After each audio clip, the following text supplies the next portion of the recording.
வணக்கம். இந்த நாளில் சின்ன சின்ன வெளிச்சங்களில் இன்னொரு புதிய தகவலை தெரிந்து கொள்வோம். இப்போது மாநகராட்சி ஒரு அறிவிப்பு சொல்லியிருக்கு. நீங்கள் குப்பை கொட்டும்போது மக்கும் குப்பை மக்காத குப்பை பிரித்து கொட்டணும். நம்ம நினச்சது தூக்கி குப்பை தொட்டில் போட்டுன்னு இருந்தோம். இப்போ அதை உட்காந்து நம்ம பிரிக்கணும். அப்படி பிரித்து கொடுக்கலன்னா அது அபராதம்லாம் இப்போ சொல்லியிருக்காங்க.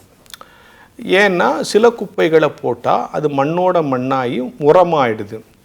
சில குப்பைகள் மண்ணில் விழுந்து அழியாமல் அது மண்ணையும் மண் வளத்தையும் மரத்தையும் செடி கொடிகளையும் கெடுக்கிறது. எனவே எது மக்கும் குப்பை இது மக்காத குப்பை அப்படின்னு நம்ம பிரித்து போடணும். அப்போது மக்கும் குப்பைனாலும் ஒன்றும் பிரச்சனை இல்லை. அதனால் அது குப்பையாக நம்ம போட்டாலும் கூட அது ஏதோ ஒரு வகையில் உரமாகிடுது. ஆனால் அந்த மக்காத குப்பை பிரச்சனையாக ஆகிடுது அப்படின்னு சொல்கிறாங்க. சரி, ஏன் இதெல்லாம் காலையில் எங்களுக்கு சொல்லிக்கிட்டு இருக்க அப்படின்னா, நம்ம குடும்பங்கள்லேயே நம்ம வீடுகள்லேயே இத்தனை வருஷம் வாழ்ந்து என்னடா குப்பை கொட்டினேன் அப்படின்னு கேட்பாங்கல்ல. அது என்னது குப்பை கொட்டினது அப்படின்னா, நான் வந்து உங்களோட சேர்ந்து நான் இத்தனை வருஷமாக குப்பை கொட்டியிருக்கிறேனே சில மனைவிகள்லாம் சொல்லுவாங்கள்ல. குப்பை கொட்டுறது அப்படிங்கிறது வந்து ஒரு அன்றாட செயல் இல்லையா? அது எதுக்கு அந்த சொல் வந்துச்சுன்னு சொன்னால், இப்போ ஒரு பெண் வாங்கி இந்த வீட்டில் இருக்கிற குப்பையெல்லாம் வச்சு வெளியே கொட்டுறான்னு சொன்னால், இவ்வளோ தூரம் தொடர்ந்து அந்த வீட்டில் இருக்கக்கூடிய அழுக்குகளை இழுக்குகளை அவள் தினந்தோறும் சுத்தப்படுத்திக்கிட்டே இருக்கேன். நான் உங்களோட சேர்ந்து இவ்வளோ காலம் குப்பை கொட்டினேன், இந்த ஆஃபீஸில் நான் இவ்வளோ காலம் குப்பை கொட்டினேன்னா இந்த ஆஃபீஸினுடைய சுத்தத்துக்கு வளர்ச்சிக்கு ஏதோ ஒரு வகையில் நான் பயன்பட்டுருக்கேன்னு அர்த்தம். சரி, அதெல்லாம் விடுங்க. இப்போ சின்ன சின்ன வெளிச்சங்களில் இதை நாம் எடுத்துக்கிட்டு நம்ம வாழ்க்கையிலையும் மக்கும் குப்பை மக்காத குப்பை இருக்குது. மன்னிக்க முடிந்த பாவங்கள், மன்னிக்க முடியாத பாவங்கள் இருக்குது. மன்னிக்க முடிந்த பாவங்கள்லாம் எல்லா மனிதரும் பாவம் செய்கிறது இயல்பு இல்லையா? அதில் ஒன்றும் இந்த மக்கும் குப்பை மாதிரி சில பாவங்கள் இருக்குது. அதெல்லாம் மன்னிக்கக்கூடிய பாவங்கள். அந்த பாவங்களை செஞ்சு செஞ்சு நம்ம அனுபவப்பட்டு திருந்திடுறோம்.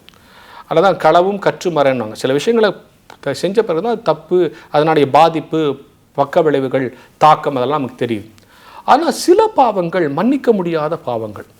இப்போ மன்னிக்க முடியாத பாவங்களை நம்ம எடுத்து போக்கணும்னா என்ன பண்ணியும்? மக்காத குப்பையை போக்கணும்னு என்ன பண்ணணும்? முதல்ல அதனுடைய மூலப்பொருள் அந்த பிளாஸ்டிக் தயாரிப்பை நிறுத்தணும், பிளாஸ்டிக் பயன்பாடை நிறுத்தணும்.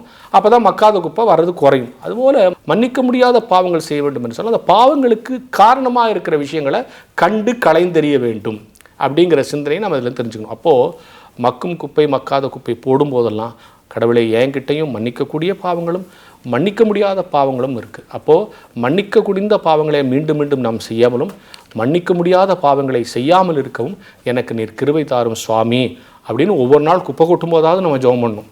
அப்போது நமக்குள்ளேயும் இந்த விஷயங்கள் இருக்கிறது, மாற்றிக்கொள்ள வேண்டும். அப்போ இதில் தெரிஞ்சுக்க வேண்டிய சிந்தனை, மக்காத குப்பையை நாம் கொட்டாமல் இருக்கணும்னா அதுக்கு காரணமான பொருட்களை நம்ம பயன்படுத்தவே கூடாது.